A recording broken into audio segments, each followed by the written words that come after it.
انسان کے حالات اس وقت بدلتے ہیں جب وہ خود حالات بدلنا چاہتا ہے۔ بہت سے لوگ ایسے میں نے دیکھے ہیں جو دن رات محنت کرتے ہیں لیکن پھر بھی حالات نہیں بدلتے ان کے۔ وجہ کیا ہے؟ ریزن کیا ہے؟ آج اس ویڈیو میں ہم لوگ جانیں گے کہ جو لوگ انتہا سے زیادہ سخت محنت کرتے ہیں لیکن کامیابی ان سے دور بھاگتی جا رہی ہے، وہ کامیابی کے پیچھے پیچھے، کامیابی ان سے آگے، کامیابی تک پہنچ ہی نہیں پاتے، وہ یہاں تک کہ کامیابی کی پہلی سیڑھی پر قدم نہیں رکھ پاتے۔ اس کی وجہ کیا ہے؟ ریزن کیا ہے؟ السلام علیکم ورحمۃ اللہ وبرکاتہ، میں ہوں عبداللہ بن حمید اور آپ دیکھ رہے ہیں میرا یوٹیوب چینل۔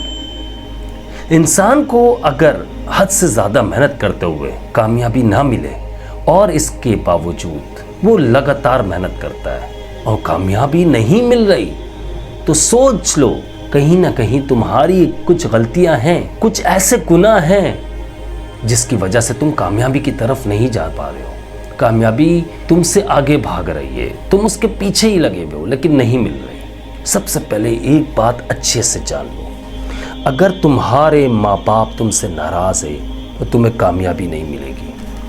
اگر مل بھی گئی، یعنی کہ پیسے کے پیچھے بھاگ رہے ہو، ایک مثال کے طور پر پیسے کے پیچھے بھاگ رہے ہو، پیسہ ملنا شروع ہو گیا، مان لیتا ہوں بہت سے ایسے کیسز دیکھیں، لیکن ان کیسز میں نے یہ دیکھا ہے کہ ان کے ماں باپ ناراض ہیں لیکن پیسہ مل رہا ہے، لیکن ان کیس میں کیا ہوتا ہے کہ وہ پیسہ ایک آزمائش بن کر آ رہا ہوتا ہے، وہ پیسہ رکتا نہیں ہے ان کے پاس، برکت نہیں رہتی۔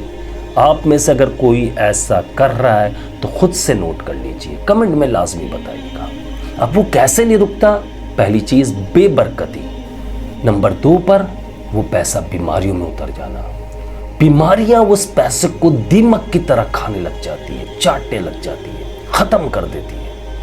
یعنی کہ اگر وہ کام کرنا بند کر دے تو 1 مہینے بعد اس کے گھر میں پھر سے فاقہ تنگ دستی شروع ہو جائے گی۔ سوچئے اتنی بڑی بے برکتی، آپ کیا سمجھ رہے ہو بے برکتی کیا ہلکی چیز ہے؟ نہیں۔ جن لوگوں کے پاس پیسہ آتا فوراً ختم ہو جاتا ہے، ان سے پوچھئے بے برکتی ہوتی کیا ہے؟ بیماریوں میں پیسہ لگ جائے گا، گھر میں چوریاں ہونے لگ جائے گی، پیسہ رکھ کے آپ کہیں بھول گئے ہوں گے، یعنی کسی نہ کسی طرح لاس ہوگا، کاروبار میں بھی لاس، ادھر کمایا 10 لاکھ روپے، ادھر 10 لاکھ کا لاس بھی مار دیا۔ لیکن اگر آپ نے کسی کا دل نہیں دکھایا ہوا، یعنی کہ ماں باپ ان کو جھڑکا ہوا نہیں ہے، ان کے سامنے زبان نہیں چلائی بھی، انہیں بات بات پر جھڑک نہیں رہا، انہیں یعنی کہ آپ پڑھا نہیں رہے، مطلب سمجھے گا، کیونکہ وہ آپ کے ماں باپ ہیں، آپ ان کو نہیں پڑھاؤ، آپ ان سے سیکھو۔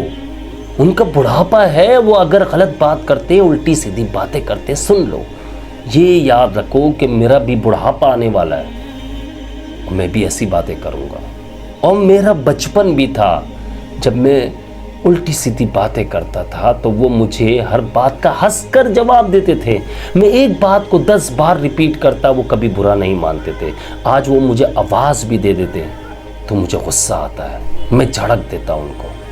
بے برکتی شروع، ماں باپ ناراض، تمہارا رزق ختم، فنش۔ یہ نہ سمجھو کہ میں روزانہ کے 40-50 ہزار روپے، 30 ہزار روپے، 10 ہزار روپے، ایون یعنی کہ 1000 2000 3000 کما رہا ہوں، میں پیسوں کی بات کر رہا ہوں کہ کیسے آ رہا ہے، یہ نہ سوچو، یہ سوچو جا کیسے رہا ہے، کہاں جا رہا ہے پیسہ میرا، ذرا سوچنا اس بات کو۔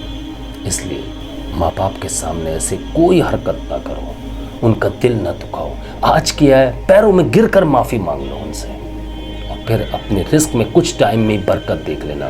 ماں باپ سے سر پہ ہاتھ رکھوایا کرو، سچ بتا رہا ہوں، حقیقت میں بتا رہا ہوں، آپ ماں باپ سے سر پہ ہاتھ رکھواؤ، جنت جیسی آپ کو ٹھنڈک ملے گی۔